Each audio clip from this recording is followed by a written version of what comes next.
They're found. Not a lot of water? Actually, they need a lot of water because they grow so tall. But they do have little needles. But all of these pine trees and redwoods, and they need a lot of water because look at how far up it has to go. So, does anybody know where you find redwoods? Along the coast. Okay, so coastal up northern California and Oregon, and it's where there's a lot of fog because that keeps the moisture in the air and then it drops to the ground. So it needs to be in a very rainy and moist environment, and you'll see a lot of other plants in there that can survive in a lot of shade because redwoods are taking up most of the sunlight, but they also need a lot of moisture. And the plants that grow a lot with redwood trees are, you'll find some ferns, a lot of clovers, some skunk cabbage. Okay, so we'll look in the little redwood grove here and see what else is there. So these are some of the tallest trees in California. There's a lot of clover.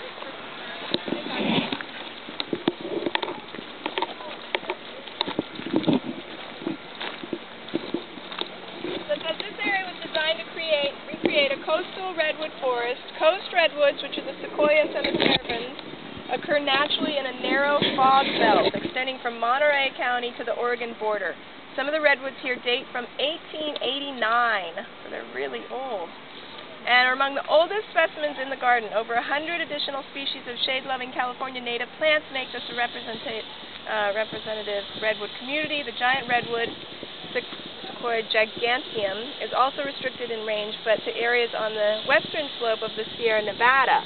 Okay, so the ones that we have here are the coastal redwoods, and then the giant redwoods are on the other side of the Sierra. We don't have any of those here.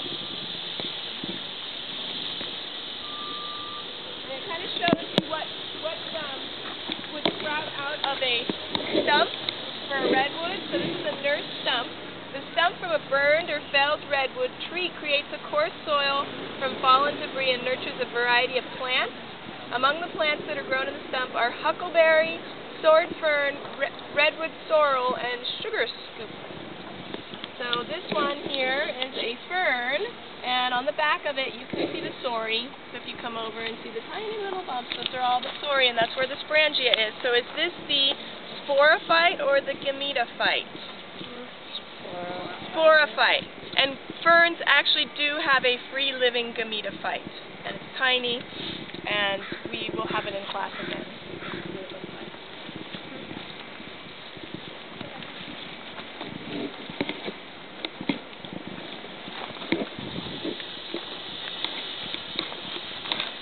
So, anybody tell me what plant this is in here? Anybody remember what that one is? Skunk cabbage. So it's a stinky one. It's got the big leaves. It's usually in water or near water. Sometimes this is filled with water depending on the rain, how much rain we have.